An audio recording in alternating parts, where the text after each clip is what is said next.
প্রিয় দর্শক আসসালামু আলাইকুম। আজকের পর্বে তৈরি করে দেখাবো অসম্ভব মজার একটি রেসিপি।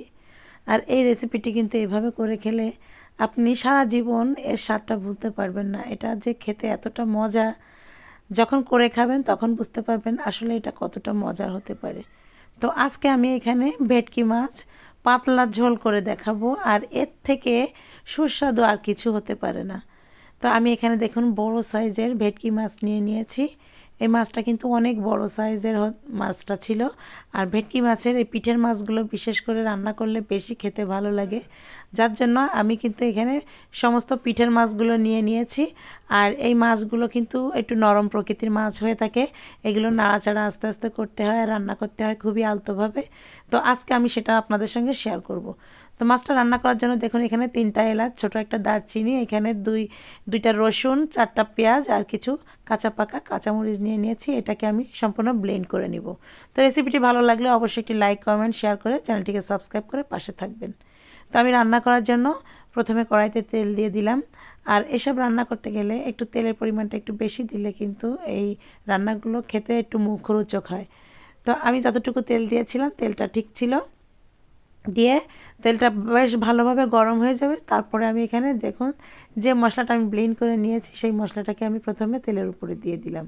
তো তেলের উপরে দিয়ে মশলাটাকে কিন্তু আমি একটু কিছু সময় কষাতে থাকবো। এভাবে মশলাটাকে কিছু সময় কষাতে কষাতে তারপরে এখানে আমি অন্য মশলা অ্যাড করব। তো যেহেতু আমি যেগুলো বাটা সেগুলো বেটে নিয়েছি, মানে ব্লেন্ড করে নিয়েছি, এখন আমি শুকনা মশলা দিচ্ছি। এখানে আমি দিয়ে দিলাম ধনিয়ার গুঁড়ো 1 চা চামচ দিয়ে দিলাম। আর দিয়ে দিলাম 1 চা চামচের সামান্য একটু বেশি হবে লাল মরিচের গুঁড়া। আর দিয়ে দিলাম এখানে 1 চা চামচ আদা বাটা দিয়ে, আর এখানে টেবিল চামচের 1/2 চামচের একটু বেশি দিয়ে দিয়েছি জিরা বাটা দিয়ে। এখন মশলাটাকে খুব ভালো করে কষিয়ে নিতে হবে। আর এভাবে কষাতে কষাতে আমি লবণ আর হলুদটা দিয়ে দেব। দিয়ে কিন্তু এখন মশলাটাকে জাস্ট একটু ভালো করে কষিয়ে নিতে হবে, মশলার কাঁচা গন্ধটা চলে যাওয়ার পর্যন্ত। আর এই ঝোলগুলো কিন্তু এভাবে রান্না করলে খেতে কিন্তু খুবই ভালো লাগে। আর এই ধরনের তরকারি দিয়ে যখন ভাত খাবেন তখন আসলে আর কিছুর প্রয়োজন হয় না। এই ঝোলটা খেতে যে এত মজা হয়, যার জন্য এটা যখন যেদিন রান্না করবেন দেখবেন যে এটা দিয়ে শুধু ভাত খেতে ইচ্ছা করবে। তো আমি এখানে সামান্য একটু পানি দিয়ে দিয়েছি। পানিটা দিয়ে মশলাটাকে এখন খুব ভালো করে কষিয়ে নিতে হবে। যখন দেখবেন মশলাটা এরকম সাইড থেকে তেল ছেড়ে দিয়েছে, মানে বুঝতেই পারছেন যেটা মশলাটা ভাজা ভাজা হয়ে গিয়েছে, তখন আমি মাছগুলোকে দিয়ে দিব। আর এই মাছগুলোকে একটু আলতো আলতো করে নেড়ে চেড়ে নিতে হয়, কারণ মাছটা অনেক নরম থাকে। ভেটকি মাছ কিন্তু নরম প্রকৃতির মাছ। আর এই মাছটা একটু বেশি নাড়াচাড়া করলে ভেঙে যায়, যার জন্য একটু আলতো আলতো করে নেড়ে চেড়ে নিতে হয়। তো আমি এভাবে মাছগুলোকে সাজিয়ে দিয়ে এখন আমি আস্তে আস্তে মাছগুলোকে একটু উল্টে পাল্টে দেবো যাতে মাছটা না ভেঙে যায়। আর মশলাটা আমি এই সময় কিন্তু খুব ভালো করে কষিয়ে নিয়েছি, যাতে মাছটা দিয়ে কিন্তু বেশি সময় নাড়াচাড়া করতে পারবো না। যার জন্য মশলাটাকে খুব ভালো করে আগে থেকে মানে কষিয়ে নিতে হবে। নিয়ে মাছটাকে আমি যেভাবে একটু নেড়ে চেড়ে নিচ্ছি ঠিক এইভাবে নেড়ে চেড়ে নিতে হবে। মাছটাকে জাস্ট একটু উল্টে পাল্টে দিয়ে তারপরে কিন্তু এখানে আমি ঝোলের পানিটা দিয়ে দেবো। তো এই যে যেহেতু মাছটা অনেক বড় বড় মাছের পিস, যার জন্য বেশি সময় মানে বেশি নাড়ানো যাচ্ছে না, নাড়াতে গেলে কিন্তু মাছটা ভেঙে যাবে। তো বুঝে শুনে এভাবে নেড়ে চেড়ে রান্নাটা করতে হবে। আর একটু ছোট ছোট সাইজের পিস থাকলে তাহলে সেক্ষেত্রে দেখা যাচ্ছে আমি একটু উল্টে পাল্টে নেড়ে চেড়ে নিতে পারতাম।